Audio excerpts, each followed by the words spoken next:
directed to see the situation from a peaceful perspective. If we didn't get the job we wanted, it won't matter so much. We'll truly understand that there's something better coming up soon, or that this isn't really the perfect job for us anyway. We'll have faith in God. The miracle is that we will really feel our faith. It won't just be positive goo thrown over our pain. Our emotions flow from our thoughts and not the other way around.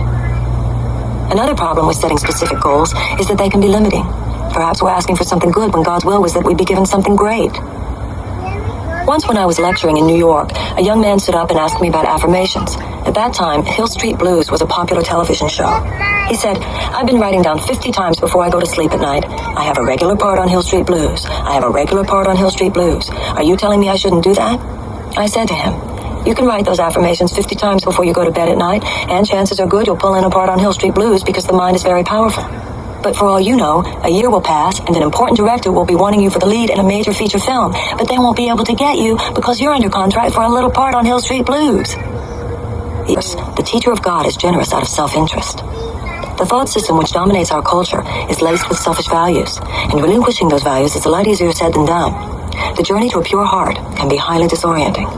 For years we may have worked for power, money, and prestige. Now all of a sudden we've learned that those are just the values of a dying world. We don't know where to search for motivation anymore. If we're not working in order to get rich, then why are we working at all? What are we supposed to do all day? Just sit home and watch bad TV? Not at all. But thinking so is a temporary phase that many people go through. When the values of the old world no longer have a hold on us, but the values of the new don't yet grab our soul, they will.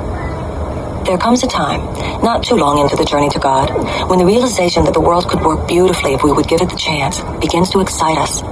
It becomes our new motivation. The news isn't how bad things are. The news is how good they could be. And our own activity could be part of the unfoldment of heaven on earth.